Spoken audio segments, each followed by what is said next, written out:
Good morning to the people of our beautiful and beloved Republic of Trinidad and Tobago. Welcome to the United National Congress's weekly press conference.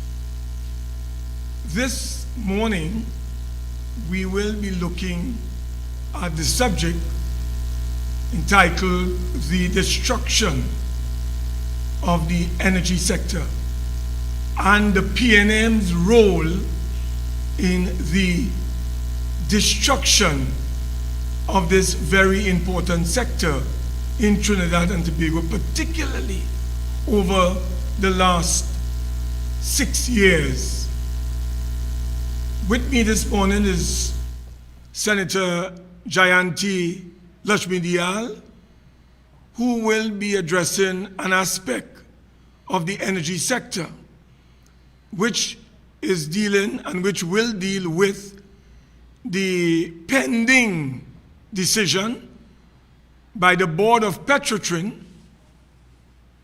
to appeal the recent arbitration award given to A&V Oil and Gas Limited, and what essential measures and steps will be taken by Petrotrin and the government of Trinidad and Tobago, who are the shareholders of Petrotrin, to safeguard and defend the interests of the taxpayers of this country.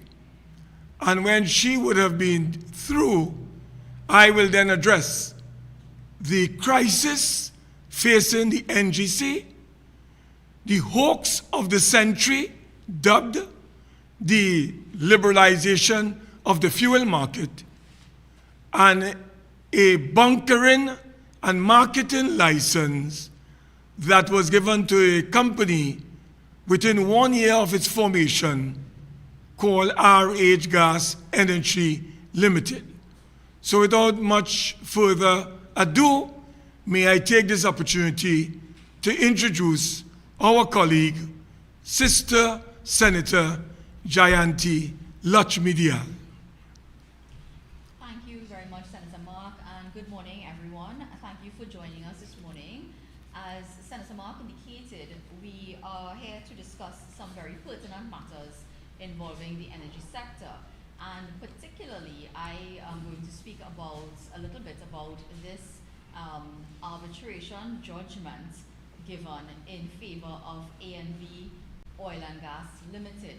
Now, on Friday, the Prime Minister was called upon to answer some questions by my colleague, MP Saddam Hussein, the member for Barataria San Juan. And it is quite concerning that the Prime Minister was so nonchalant with respect to his approach to this matter, because of course ever since this judgment was handed down by the arbitration panel, there has been a lot of concern expressed by members of the public, by the opposition and the business sector and citizens in general about whether or not Petrotrin would be taking steps to make an application to the High Court to have this award set aside. These concerns are not just random and being pulled out of thin air. It is based primarily on what has become public knowledge, which is that Petrotrin's attorney, who had conduct of the matter, of the arbitration matter, gave a very detailed 18-page advice to Petrotrin, urging them to appeal the matter promptly and to not delay any further. However, one would have thought that given the circumstances of this matter, given the appearance of things and all of the factors that, would have been in the public domain since this story first broke in 2017, that the Prime Minister would have been a little bit more concerned about what was happening and what his PNM appointed Petrotrin board was doing about this matter and how they were dealing with the issues, how they were going to approach this matter and what that they were planning to do. it's been some time now. Senior counsel Mrs. Deborah Peake, who represented Petrotrin in the arbitration, it is reported, I think it was in The Guardian, that she advised Petrotrin to file the application in the High Court that coming week, subsequent to her advice, which was the week of June 21st. We are now on the 11th of July. And the Prime Minister's response yesterday was really that, Petrotrin was considering it. He indicated that they were looking at advice from several legal luminaries, which I find very interesting at this point in time. And he also, in response to questions asked, indicated that the Cabinet had not requested any sort of reports from the board of Petrotrin in relation to this matter. He, of course, went on to say that it's not a matter for the Cabinet. When questioned by MP Hussain, the Prime Minister went so far as to say that, he understands some advice was given by an attorney, and if an application he's not aware, that may or may not have been done. So it really seems as though he has taken absolutely no interest whatsoever in the matter. He said that the issue was not that of protecting $1 billion, but Petrotrin had lost, and they must decide what they want to do. So he has put the matter squarely on the Petrotrin board. Now, that's very interesting because, and of course, he went on to deflect, as he usually does, and say that, MP Hussain should speak to the member for Superior because she is the one who has us in this situation. That type of deflection has become the mantra, the blame Kamala mantra, that the PNM continues to use for everything in the country, but more so it is AV drilling matter. It is interesting that they have taken such a hands-off approach to this matter now, because back in 2017, when the opposition leader, doing her duty and discharging her responsibility to the citizens of this country, made public an internal audit report of Petrotrin, Attorney General Faris Al-Rawi stated that the decision to terminate the contract for AV Oil and Gas had nothing to do with Kamala Persad-Bissessar. He stated that the government was prepared to investigate itself, and so it was the Petrotrin board that was taking action and so on, and they seemed very, involved at that point in time, and that they were monitoring the situation, they were looking at it and whatnot. Now, again, how it is come now when Petrotrin has lost the matter, they seem so unconcerned, they seem to be distancing themselves in any form or fashion from this matter. At the end of the day, Petrotrin is a state-owned enterprise. It is not a private company. The citizens of Trinidad and Tobago, through the government, are the shareholders of that company, and therefore it is the responsibility of the government to take an interest in the affairs of Petrotrin.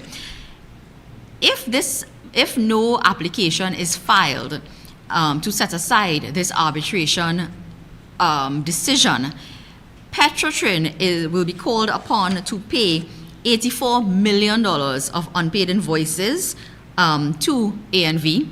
Also $2.2 million US in relation to 2018 invoices. They would also have to pay interest, they would have to pay legal costs, and the award of damages for wrongful termination of the contract would also become payable. That amount has not even been assessed as yet. Petrotrin had counterclaimed in this matter to try to recover 970 million, roughly, TT dollars, which it had paid to ANV, and they would lose the opportunity to recover those monies.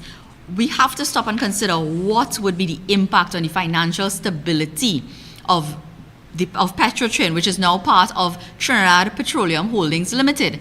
That company, which encompasses Heritage and Guaracara Refinery, which is, shut down still, and Paria Fuel Trading Company, as well as Petrotrin, the legacy items, which includes the litigation. That company had their outlook downgraded by Moody's just, I think, a couple of days ago, or maybe a week ago. And so the financial health and stability of that company can be further impacted if it is that this arbitration award stands. So we are very concerned about that. We want to remind the population because of the deflection that is currently taking place by the PNM, that this is because of the opposition leader. As I said before, the opposition leader did her duty. She brought to the fore a legitimate internal audit report that Petrotrin had prepared. This wasn't like people waving fake emails around in the parliament. This was a legitimate document that highlighted the possibility of some sort of fraud and corruption with respect to the delivery of crude oil by this drilling company to Petrotrin. Some of the other things that was of concern at the time, and I think it is still of concern, and we must remember that then Energy Minister, the late Minister Franklin Kahn, had been boasting about the success of this company. The company was publicly praising the Prime Minister in paid political advertisements. The daughter of the principal person behind this company was a PNM senator at the time. And one of the persons named in that internal audit report was a defeated PNM candidate who was also appointed by the PNM to sit on a state board. When you look at all of those circumstances and you had an internal audit report stating that the custody transfer process was compromised, it was a responsibility of the opposition leader to bring that to the attention of the public. The opposition leader never terminated the contract of ANV. That was done some 3 months after by the PNM appointed Petrotrin board, led then by Mr. Wilfred Espine. They also didn't simply act on the information that Mrs. Prasad-Bissessar put into the public domain. They commissioned 2 independent audit reports by international firms. One by the name of Kroll Consulting Limited, which confirmed the findings of the Petrotrin internal audit report, and another company called Gaffney Klein and Associates, which stated that the wells that had been drilling in the Catskill field were not capable of producing the volumes that ANV had been claiming for. It is in that context that the then Petrotrin board, the PNM Petrotrin board, terminated the contract. If it is now that not acting on the advice of the attorney, Mrs. Deborah Peake of Senior Counsel, who had conduct of this matter and who had conduct ever since 2018 of these matters, because the ANV had gone to the High Court and the Court of Appeal, and I think attempted to even go to the Privy Council to get an injunction to prevent Petrotrin from acting upon the termination notice. And Mrs. Deborah Peake had been involved in those matters. She then represented Petrotrin at the arbitration. And if she has advised, according to the news, I think it is The Guardian that had a copy of her 18-page advice, she has advised that the award disclosed gross and fundamental errors on the face of the award, and that the arbitrators are guilty of misconduct in the conduct of the proceedings. She has raised serious concerns about how this decision was arrived at based on the evidence before the arbitrators, as well as procedural irregularities. What she says are procedural irregularities where the arbitrators did not follow their own procedural rules. And as many of you would know, if you have a procedural irregularity in a court matter or an arbitration or any type of matter like that, it could possibly render the ultimate decision as unsound. So Senior Counsel has raised these concerns. She has given very timely and prompt advice to Petrotrin, and so far they have not acted upon it. On Friday, we are now being told that Petrotrin is seeking advice from other legal luminaries. Well, I want the Prime Minister and the board of Petrotrin to come out and say who are the legal luminaries that they are seeking advice from, and why do they feel that it is necessary to seek advice from sources other than the attorney that they hired to have conduct of this matter on their behalf. And if it is that they feel they are justified in doing so, they must say who are the legal luminaries. They must say, give us a time frame as to when they expect to have all of the advice that they have procured and when they anticipate a decision would be made on this matter. This situation cannot be allowed to simply languish and fall off the radar. It is of grave concern. The entire claim by ANV Drilling came up to somewhere in the vicinity of 808 million TT dollars. And, this money would have to be paid if the judgment is not set aside from an escrow account held by Petrotrin at the Unit Trust Corporation. When you look at the fact that taxpayers' dollars would go towards paying for this, one would expect the government to take every possible measure and have their Petrotrin appointed board treat with this matter with alacrity and with some degree of seriousness. You would want them to strongly pursue every possible option to have this award set aside. Apart from that, when they make the application to the High Court, they can have a stay, meaning that the monies do not have to be paid immediately. One of the reasons highlighted in the article written on Mrs. Peake's advice, one of the reasons that she urged them to act promptly and expeditiously is because she indicated that ANV had already made an application for an interim payment of some $75 million, I believe it was.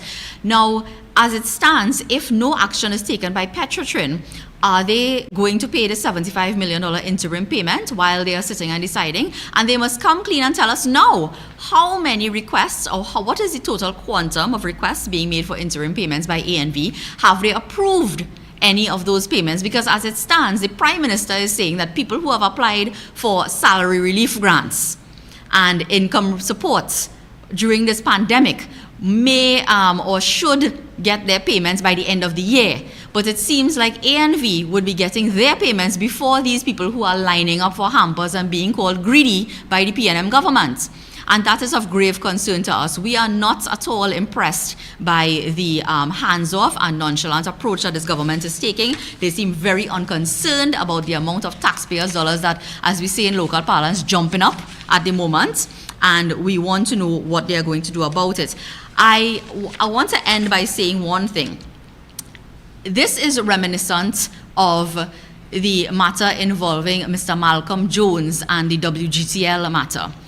And it seems as though there is some advice shopping taking place in this matter because the board is not prepared to accept their attorney who they have entrusted with this matter since 2018 and all of the matters involving ANV. If it is that they are advice shopping, one must understand why they are doing so. Sometimes when people do not get the answer that they like, they ask someone else. And we need to know, and I'm raising this concern now for the public, is it that the board of Petrotrin is on a mission to shop for the advice that they want in this matter? Is it that they wish to adopt a particular course of action and that they are looking for the support? Because you would recall that days before receiving advice, one paragraph advice to discontinue the matter against Mr. Malcolm Jones, members of the government, ministers of government had been saying that that matter was likely to collapse. And then lo and behold, we saw a one paragraph advice from the same person, Mr. Nelson, who you would recall recently featured prominently on a front page of the newspaper as having been paid about $10 million in legal fees in a very timely manner. And Mr. Nelson, who initially gave the advice to the partnership government to commence action against Mr. Malcolm Jones for the WGTL and others for the WGTL matter, which also severely impacted upon the financial health and stability of Petrotrin. When he subsequently gave advice, he advised them to discontinue based on a very limited amount of evidence. I think it was 2 statements that had been presented to him. So if it is that the board of Petrotrin, Mr. Michael Kwamina, Mr. Jode Singh, Mr. Harding, Mr. Lashley, and Mr. Nancis decide that they are not going to take the advice of their attorney who had conduct of this matter and that they get advice for someone else, they must make that advice public. They must state what evidence was presented to this arbitration panel to justify this award and why they feel that the ultimate decision of the arbitration panel should be allowed to stand and should not be challenged in the High Court. And if it is that they come to that conclusion, then I think the question must be raised whether it is Mr. Espinay and his board back in 2017 did not act properly and in the best interest of the company when they decided to terminate the contract. What was the information? And I call upon them today, if it is that they are saying that they will not pursue this matter any further, Petrotrin's board must make available to the public all of the information that the board had in front of them when they made the decision to terminate. They must disclose the board minutes, they must disclose all of the board papers, so that we can understand why it is the citizens of Trinidad and Tobago are now being called upon to pay this money together with interest and legal costs for a termination that took place, and to pay all of the outstanding invoices of A&V drilling at a time when our economy is in shambles and everybody is being told to make sacrifices. Why it is that decision was taken then, and why it is that decision will be allowed to stand. The Petrotrin, as I said before, is not a private company. It is a state-owned company, and they are accountable to the people of this country. The directors have a fiduciary duty to act in the best interest of the company and shareholders, who are the citizens of Trinidad and Tobago. And so we look forward to getting some more information on this matter, and we also urge that the police commissioner, as he said, there is still an ongoing investigation. We want to ensure that all avenues are explored and that all resources are available for this investigation to be completed, because this arbitration award does not in any way impact upon that investigation, and we would like to see that investigation continued and completed in the shortest possible time frame, so that we could understand what will be the ultimate outcome of this matter. That would be of some concern. So I will now hand you back over to Senator Mark, who would be addressing the other issues that he indicated with respect to NGC, and then we would take some questions at the end.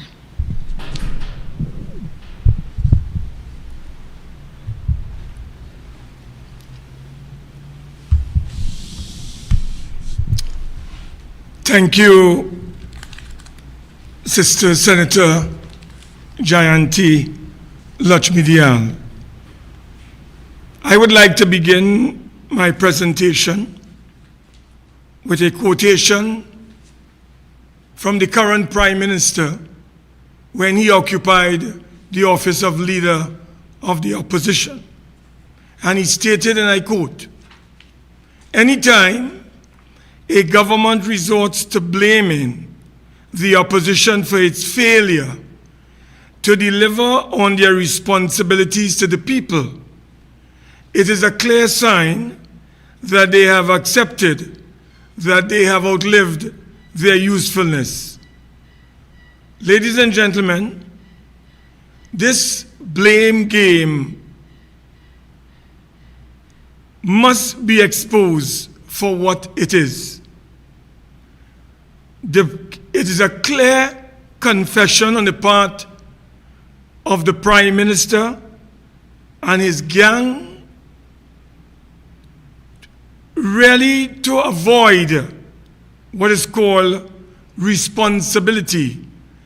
It is also an admission of their inability, their lack of leadership, and their vision and plan to take our country where it needs to go.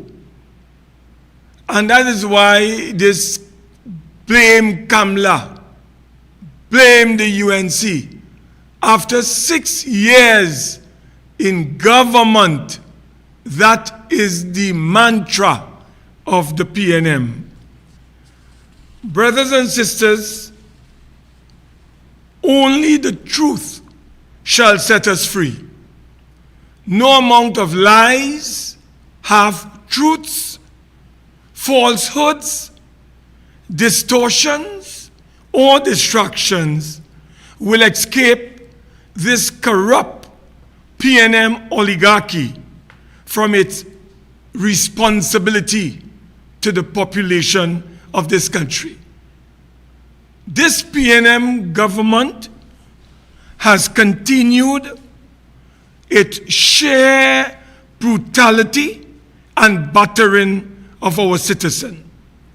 The pain, suffering, and abuse inflicted on the population by this minority government will not allow it to escape from what can only be described as its total incompetence, mismanagement, corruption, and waste.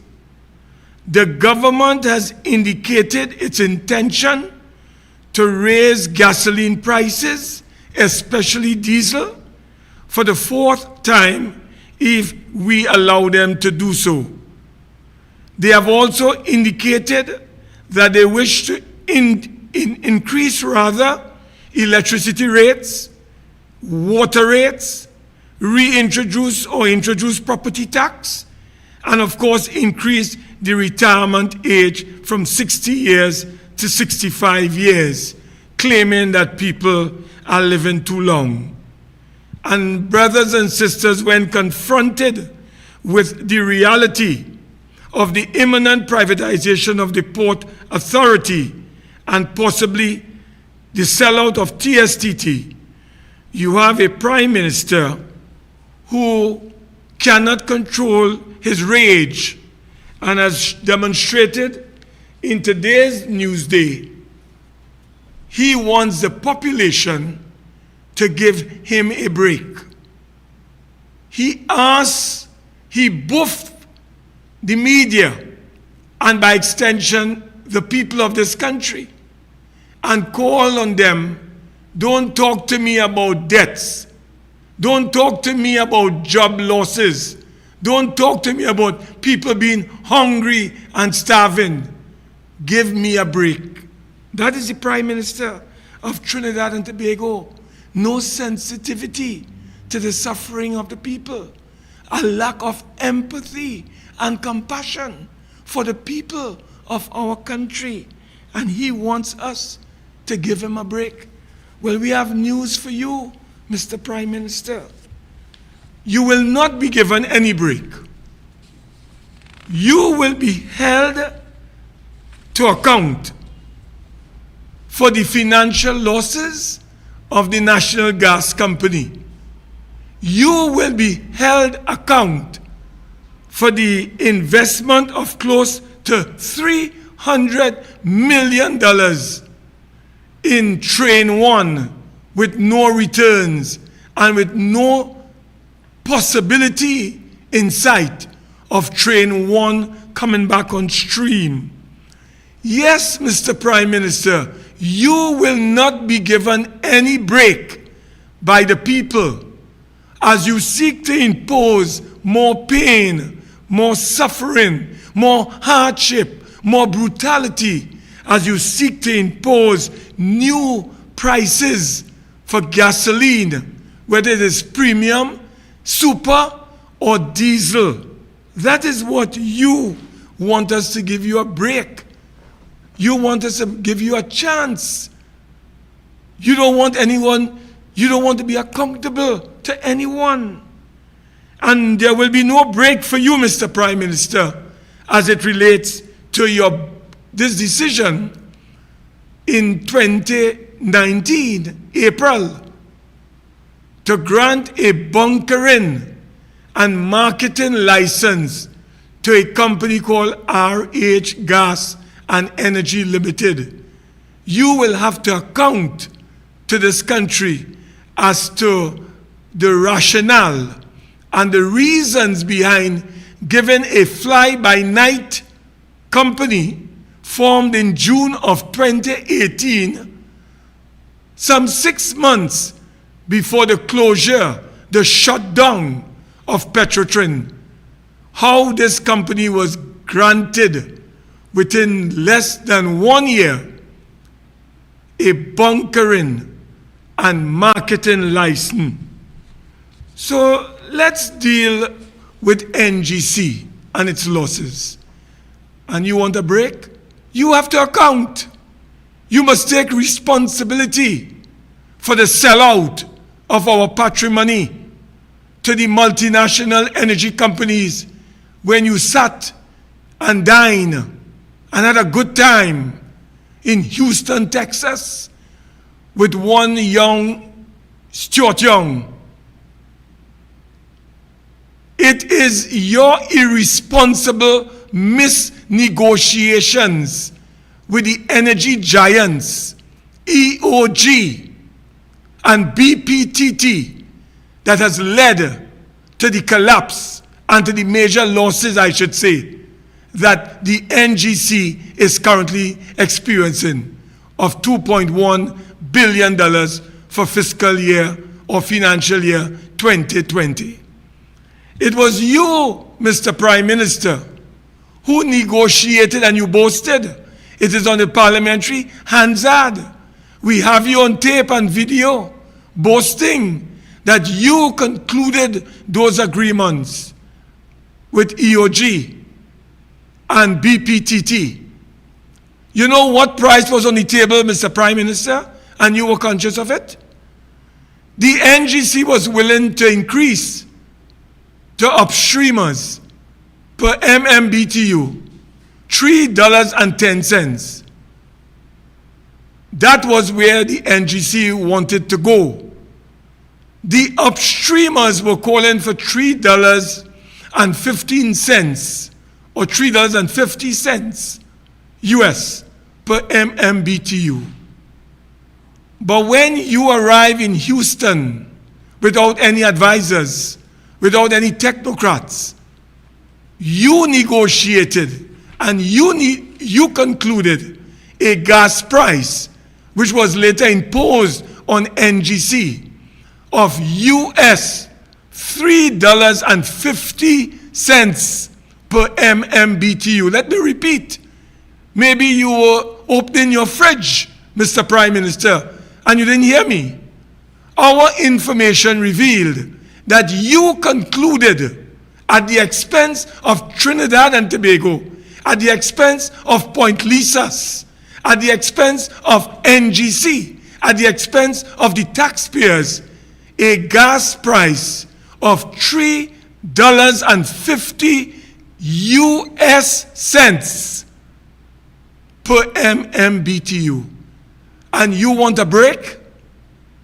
You must account for this sellout of our national patrimony to these energy companies in the EOG and BPTT. And you must account for the losses that NGC is now experiencing.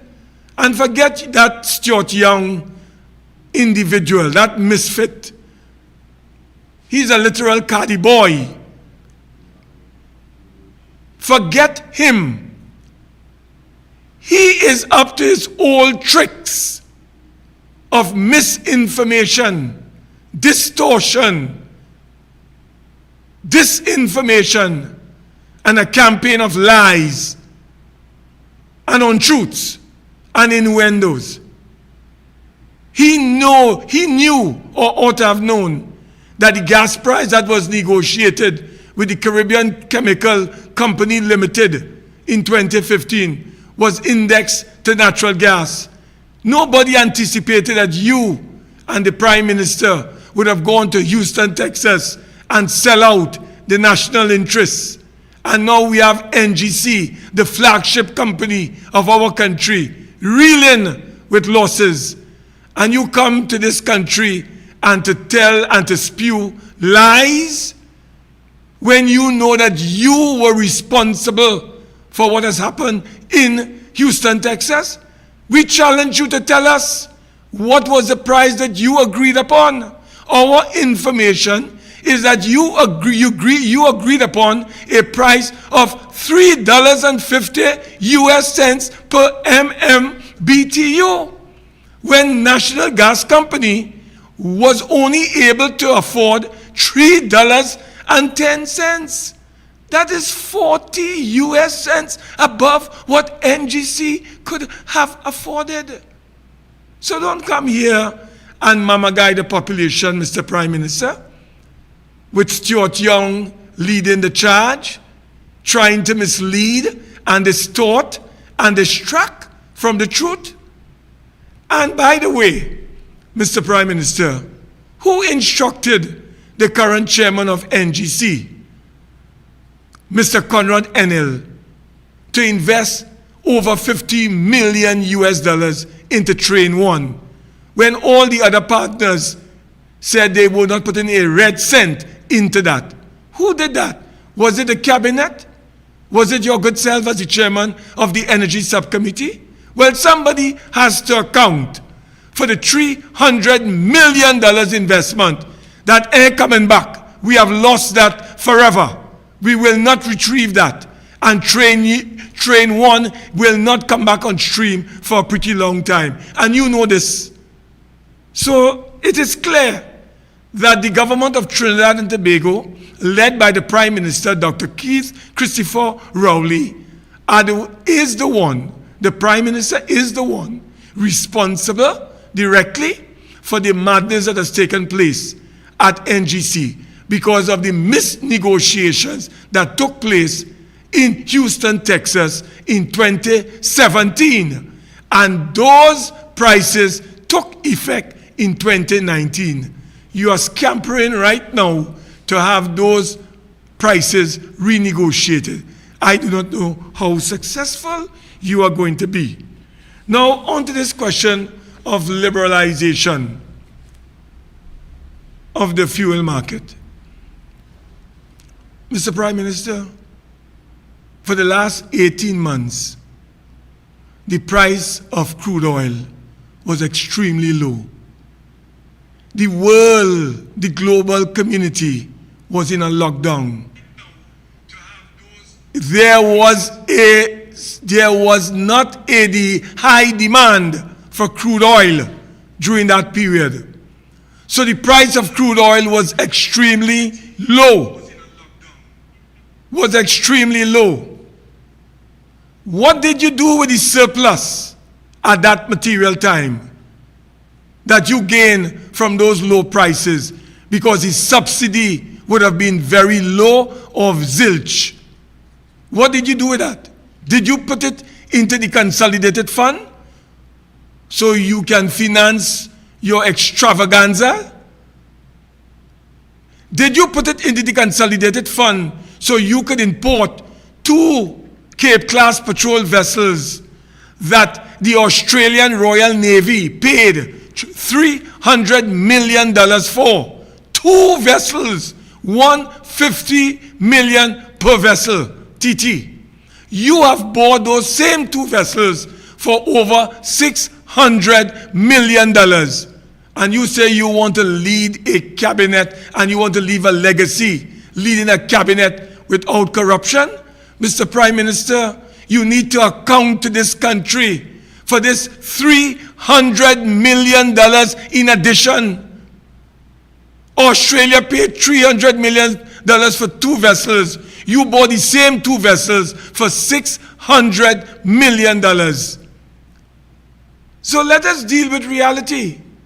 The reality is that you did not pass on the savings to the taxpayers of this country, to the taxi drivers, to the maxi taxi drivers, to the other members who drive vehicles in this country via lower gas prices.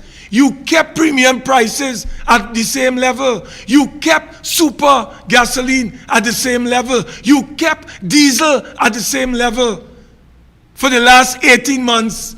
And you come through Stuart Young, your new Minister of Energy, to fool the country and tell us that when the price is high, we will pay higher prices. And when the price falls, we will get benefits. Where is the benefit for the last 18 months, Mr. Prime Minister? So don't fool anyone. This is not fuel liberalization of any market. This is a hoax. You are seeking to impose taxes on the population in order to run your extravagance. That is what you are doing in order for you to continue with your mismanagement and incompetence. You, Mr. Prime Minister, have spent over $300 billion in the last 6 years. What do we have to show for it? Over 150,000 workers unemployed. The cost of living is through the roof. People are catching their aunt, nana, and uncle to make 2 ends meet. Children are hungry. Over 50,000 children have no access to electronic devices, denying them of education. What have you done with this $300 billion? 35 billion every year for the last 6 years have gone towards procurement of goods, services, and other works. That is over close to $200 billion you probably would have spent in the acquisition of goods, services, and other works without any accountability, without any transparency, because you have gutted and emasculated the procurement legislation and the procurement regulator. So you are having a ball of a time while the people are suffering. So while the people are suffering, you are prospering. You and your small band of corrupt oligarchs, you all are having a ball, a great time at the expense of the masses. So we know this whole fuel liberalization is just a cover for you to punish the population and oppress them more. This would be the fourth time if you were able to get away. If the population were to allow the government, the fourth time in 6 years, you have increased gasoline prices for the poor people. When gasoline prices increases, transportation costs rise. When it increases, food and other essential increase. When it rises, inflation goes through the roof as a result. When it rises, the quality of life and the cost of and the quality of life and standard of living of the people collapses. So, Mr. Prime Minister, let us be serious. Don't come here and try to mamagai the population. We will have none of it. And the last area I would like to raise before we open to question is this. We would like the Prime Minister and his new rookie, wet behind the ears minister, Stuart Young, to explain to this country how a company by the name of RHN Gas and Energy Limited, formed in June of 2018, less than 6 months before you, the government, shut down Petrotrin. They were formed 6 months before the closure of Petrotrin. And you know what?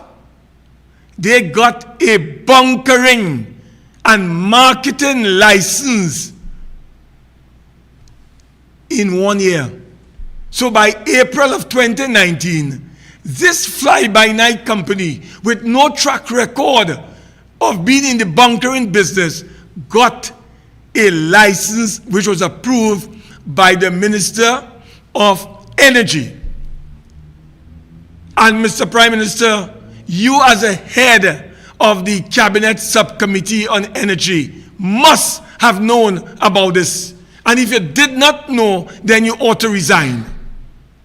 So you have a responsibility, Mr. Prime Minister, to explain to this country how this fly-by-night company was able to secure a bunkering and marketing license in less than 1 year after its formation. So we would like to ask the Honorable Prime Minister some questions, because we believe that these are very serious matters that we need clarification on. For example, we know that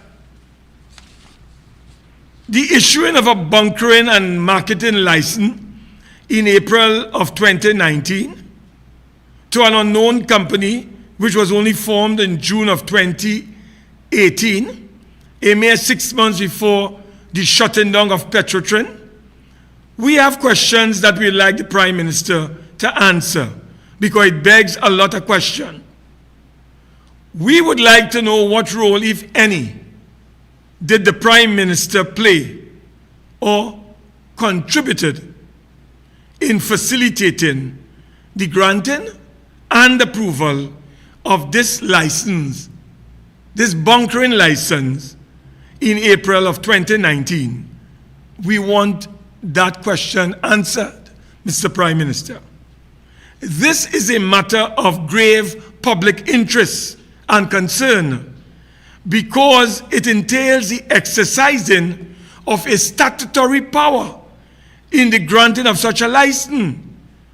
Therefore, we would like to know if there is any association between the issuing and granting of this license and the closure or shutting down of Petrotrin. These are matters that we'd like the Prime Minister to clear and to clarify, I should say. We would like also for the Minister of Energy and Energy Industries to tell this country what documents were presented by RH Gas and Energy Limited to the Minister to secure this license in 2019, April. Without casting any aspersions on anyone, we in the United National Congress find it very strange that this company with no track record in the bunkering business could be incorporated in June of 2018 and then be granted a license thereafter. These are issues that we would like clarified. We want some answers to these questions. We find it also very strange that one of the directors of the company is a prominent attorney at law in this country, and who is the recipient of millions of dollars in state brief from the Attorney General's office, and who has acted as the lawyer for the Prime Minister on at least 3 occasions, if my memory does not fail me. My last check at the company's registry revealed that the company RH Gas and Energy Limited had not issued any shares. So you have a company without shares. You have a company without shareholders. After all, it is the shareholders who are supposed to be the owners of the company. So who are the owners of this company that has been granted a license for bunkering and marketing? So the Minister of Energy and the Prime Minister and his cabinet have granted a license to a company, and this company has no shareholders. They have no owners. We don't know the beneficial owners of this company. No, we have to be serious. Now, at this time, and in these strange circumstances, we call on the Minister of Energy and Energy Industries to make public the written application for the bunkering and marketing license and all the supporting documents that the company would have submitted for this particular license, to secure this license. We also call on the Minister of Energy to produce the gazette to show where the bunkering and marketing license was properly gazetted as demanded by the Petroleum Act of Trinidad and Tobago. I think it's Section 21. The Section 21 of the Petroleum Act demands that once a license is granted, it shall be gazetted. So we call on the minister to provide the gazette showing where this license granted to RH Gas and Energy Limited was in fact gazetted. And finally, let me ask Paria the following question. Under this license granted to RH Gas and Energy Limited, it is compelled to reach out to Paria to supply it with maritime fuel. I understand that this company, RH Gas, bypassed Paria Fuel, and upon being interrupted by the Customs and Excise Division, prohibiting them from importing fuel directly from external sources, bypassing Paria. They then approached Paria, and the end result was Paria wrote a letter to the Customs and Excise Department providing a no objection so that this company called RH Gas and Energy could import fuel outside of Paria Fuel and outside of CARICOM.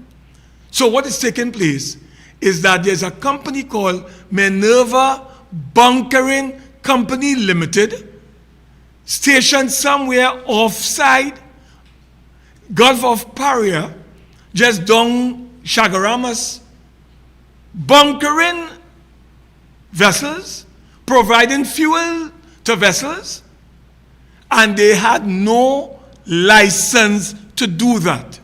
They had no license to import any fuel into this country.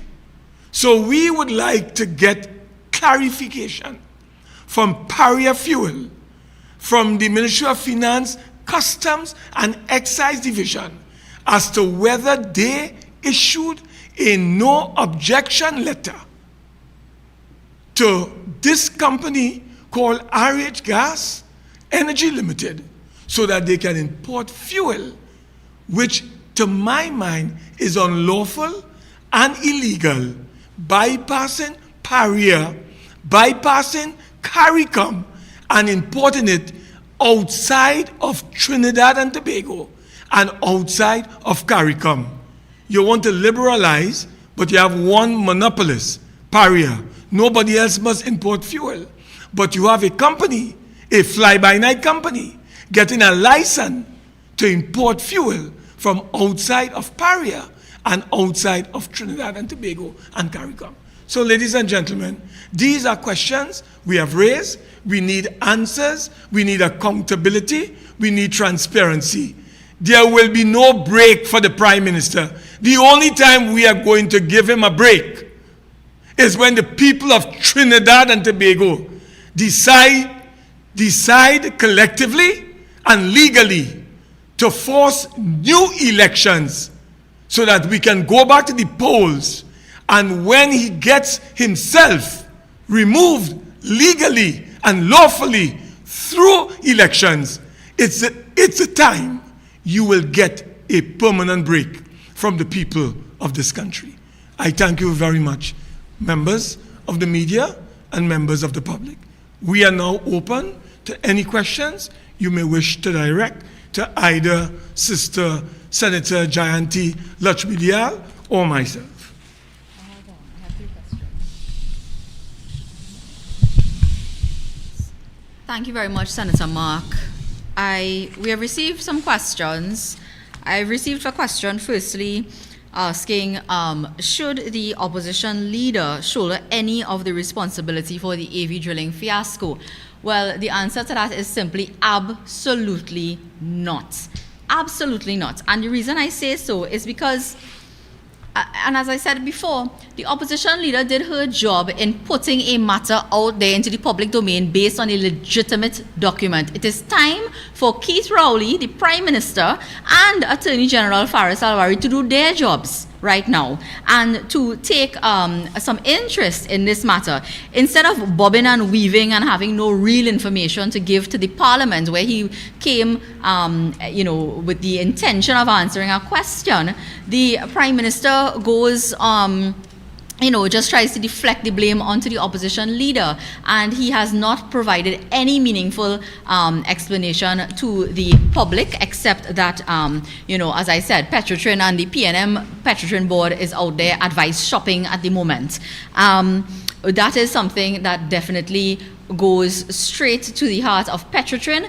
Petrotrin board, PNM appointed Petrotrin board in 2017, terminated the contract 3 months after the opposition leader raised it, and therefore nothing that the opposition leader said when she raised the issue of the internal audit report has proven to be false. It was a legitimate document, and she quoted directly from that document. So it cannot be that she should shoulder any responsibility for that matter. If the Prime Minister, as Senator Mark said, is tired of answering questions and wants a break, Well, I think it would redound to the benefit of the citizens of this country if he could take a permanent break and take his entire cabinet with him. Because we could use a break from them. And, their weekly tirades and their blame Kamala and blame everybody and blame people who are suffering. Because that is what they do, rather than coming to account to the people for what has taken place. The other question I have is that I've received from the Newsday is if we can, if I could respond to the Attorney General's criticism about the opposition bringing COVID cases. Well, firstly, since the Attorney General seems to not understand how litigation works, let me explain it to him. The opposition has never filed a legal claim in relation to COVID-19 or anybody who has been affected by COVID-19 and the regulations. Citizens of this country approach the court for redress and to seek relief when they are affected. Simply because their choice of attorney happens to be someone affiliated to the UNC, or is in my case sitting right now on the opposition bench in the parliament, AG Alwari has some sort of obsession with these cases. I would have liked to think that the way the Prime Minister and the Attorney General could come and talk about COVID litigation brought by the opposition, as they say, which is entirely inaccurate and incorrect, and the way the Prime Minister could speak with great detail yesterday at his press conference about matters which are before the court, highly inappropriately, if I may add. That is the type of information we want to hear from them about ANV and about this arbitration and about what is happening with the application to set aside that judgment. Yesterday the Prime Minister, most interestingly, it's almost as though he knew someone would ask a question that would allow him to ramage about a particular matter, and he came armed with all of his data and all of his facts. I wanted to see him come to the parliament to answer a question on ANV with that type of information and facts. And getting back to Al-Rawi and the COVID litigation and the cases, there are still matters pending before the courts.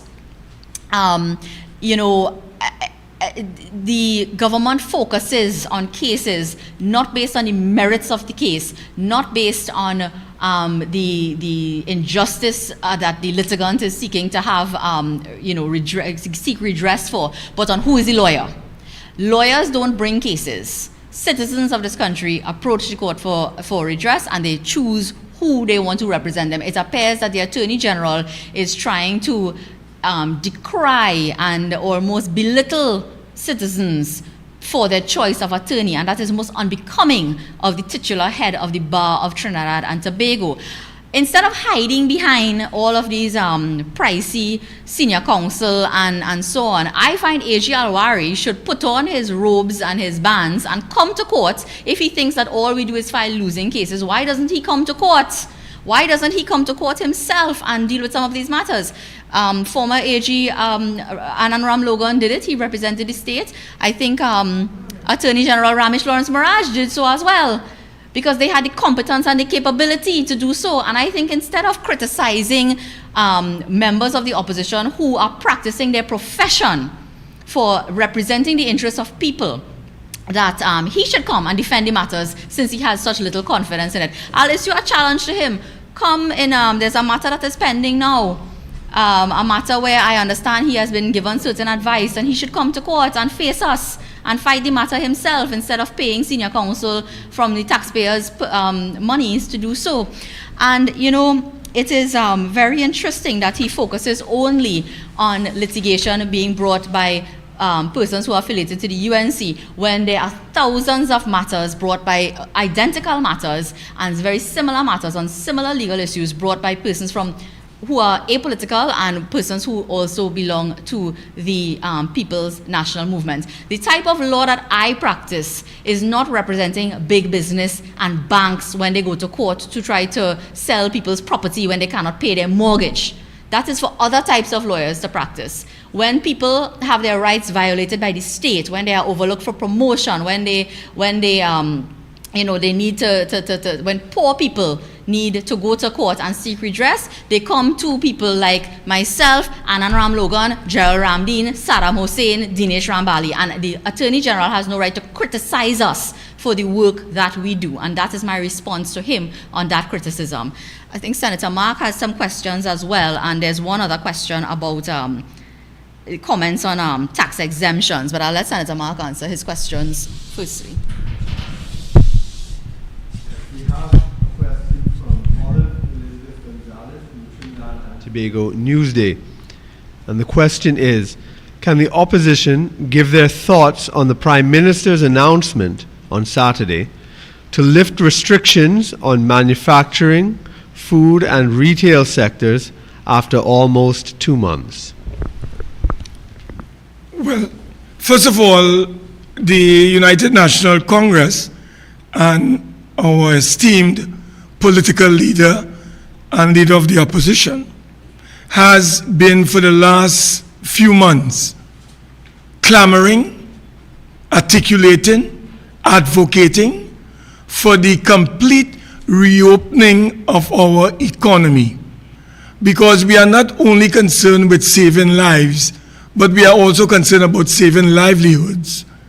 And therefore, we have always argued, and our leader has articulated this policy position, that COVID-19 is a virus that we may have to be living with for a considerable period of time in the future. Therefore, we must put the necessary protocols and safety measures in terms of health in place by, first of all, vaccinating our population, observing the protocols in terms of watch your step or distance, wash your hands, and etc. So at the end of the day, what we are interested in is a complete reopening of the economy. So by announcing yesterday that the manufacturing sector and the food and, the manufacturing sector will be reopening or will be allowed to be reopened from tomorrow has come a bit late, because so many citizens have lost their jobs. So many citizens have been sunk into deeper depths of poverty, or into the deeper levels, I should say, of poverty and starvation and malnutrition, simply because they have not been working, because all of these companies and sectors have been closed, have been shut down. So yes, it's a bit late in the day, but we wish to reiterate our policy position that we need to reopen the entire economy of our country, taking into consideration all the safety protocols and measures, so that, for instance, these activities that we know will have to be addressed can be addressed within an environment of safety and security. And we reiterate the need to have a complete vaccination program involving large segments of the population, so that we can go about resuscitating and promoting and advancing economic activity in our country. So we are in favor, we are in support, even though it has come a bit late in the game. We have always advocated for the complete reopening of our economy with the appropriate safety measures.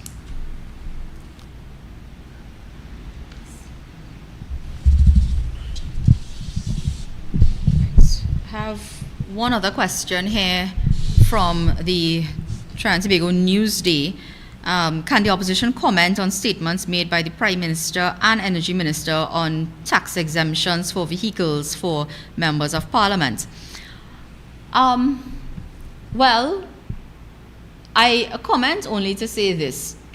Again, the issue being debated in the public domain is not whether or not persons are entitled to tax exemptions.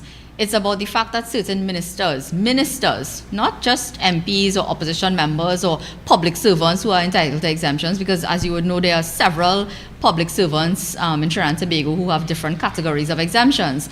But it's not about everyone who has the entitlement to an exemption, because it is part of your terms and conditions. What the issue really is that at a time like this, when the country is facing so much hardship and everyone is being told to make sacrifices, that the ministers who are by and large responsible for what we see happening in the country right now are making use of the exemption. That is the issue that was raised. How that has translated into a whole discussion about people and their court matters and all of that by the Prime Minister yesterday is beyond me. The fact of the matter is that no one in the UNC dropped the ball on vaccine acquisition. No one in the UNC made people, elderly persons, line up in hot sun and rain to try in a state-sponsored super spreader event to try to get vaccinations. Nobody in the UNC park up the 6 Daman vessels and have left them without repairs and cannot patrol the southwestern border and allowed the P1 variant to waltz straight into this country. And we are seeing the effects of it. So the issue really is the persons, the individuals who are making use of the exemption at this point in time, whether now is the right time, whether or not we feel that, you know, the job that they have been doing, and this wasn't raised by me, it was raised by another MP, but whether or not whether we are satisfied with the performance of some of these ministers in their respective portfolios and, you know, previous portfolios and current ones as well. As Senator Mark has raised, the Minister of National Security is now in charge of our energy sector, which is, you know, it's only pain at the pump that they're sharing out for people. And whether these persons making use of their tax exemption is something that the population is satisfied with at this point in time. That's the only comment I have with respect to that.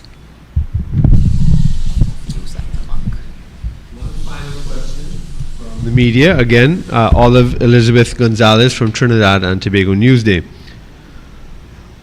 What is the opposition thoughts on the announcement of the arrival of 800,000 more Sinopharm vaccines this coming Tuesday? I know the opposition had been clamoring for the government to source more, to source more vaccines to have mass vaccination. Our position is very clear. We need to vaccinate our population, and this concept or theory called herd immunity, that herd immunity threshold of 80 to 85% must be reached for an economy and its population to properly organize and become more economically active, back to a state of normalcy, literally, is a matter that we have always advocated for. So whether the vaccines are coming from China, whether it's coming from the United Kingdom, Korea, India, the United States of America, these vaccines have been approved by the World Health Organization, although under emergency protocols and for emergency use. So in those circumstances, we believe that our position has always been that we need to vaccinate the population. The government fell down on the job when the government ought to have been negotiating in the various boardrooms, whether it was with Pfizer, AstraZeneca, whether it had to do with Johnson & Johnson or Moderna, as the Israeli did in 2020. The government was really slow off the ball. And they fell down on the job in this regard. And of course, the country paid and continues to pay a very high price for the government's incompetence and mismanagement of this whole vaccination rollout exercise. And as of today's date, we are racing towards 1,000 citizens who have perished, who have died as a result of this COVID-19. These deaths could have been avoided, they could have been prevented if the government would have done like Israel and other countries and pre-ordered vaccines from these manufacturers, so we could have had vaccines in our country in the month of February and March of 2021 had we ordered in August or September, November, December in 2020. So I would say that we are getting 800,000 vaccines from the Chinese. I think that is all part of the loan agreement that we have signed off on, $204 million US, and 15% of that money that we are borrowing from China will be, well, in fact, they have literally allocated 15% of that loan towards the acquisition of these Sinopharms. And as we are on this question of vaccines, I also remembered the Prime Minister indicating to Trinidad and Tobago, if I'm wrong, I stand corrected, that they were expecting, that is the government, some 800,000 vaccines from the African Supplies Platform Agency from Johnson & Johnson. So I don't know if that 800,000 vaccines that we were supposed to get from Johnson & Johnson will still be arriving, or this 800,000 that has now come from China via Sinopharm will now replace the 800,000 vaccines that were supposed to come from the African Supplies Platform Agency from Johnson & Johnson. But we are for the population being vaccinated as quickly as possible so we can reach this threshold of 85%, this herd immunity threshold, so that we can get the economy back to a state of normalcy. I think this is the final question from CNC3. It says that recently the Haitian Prime Minister was assassinated and comments surfaced on social media with threats to the Prime Minister. And the police has sent a warning, but what does the opposition have to say on the matter? Well, firstly, threats being made via various social media platforms against many public officials, including members of the opposition, is not something new. It has happened before. And now, as you say, in light of what transpired in Haiti, was the opposition. Our position is simply that it is against the law to make threats against someone's life. So, of course, we do not endorse, nor do we encourage anyone to embark upon that course of action. What I would say is that I expect the police to do their job, whether they have the capacity to track these persons down. I saw with horror that a very vile and distasteful comment was made against the leader of the opposition recently on one social media platform, calling upon persons to inflict violence upon her and her home. So I not just expect the police to do their job and investigate, but I expect them to investigate fairly. It is not only threats against the Prime Minister that need to be investigated, it is threats against anybody's life, because there's no one life in this country that is more valuable than the other. All lives, whether you're a public official or not, whether you hold office in government or opposition, the police ought to investigate any threat, because any threat has the potential to materialize, and it's difficult for anyone to know whether or not a threat will materialize unless they do some investigation. So, as I said, we do not endorse, nor do we encourage, and we wholeheartedly condemn threats being made against the lives of anyone, Prime Minister, opposition leader, Tom, Dick, or Harry. No one should make threats in person or on social media against anyone's life. May I, on behalf of the alternative government, the United National Congress, record our thanks to the media for participating in this particular weekly press conference that we have been staging for the last few months, and we shall be continuing to hold in the coming months.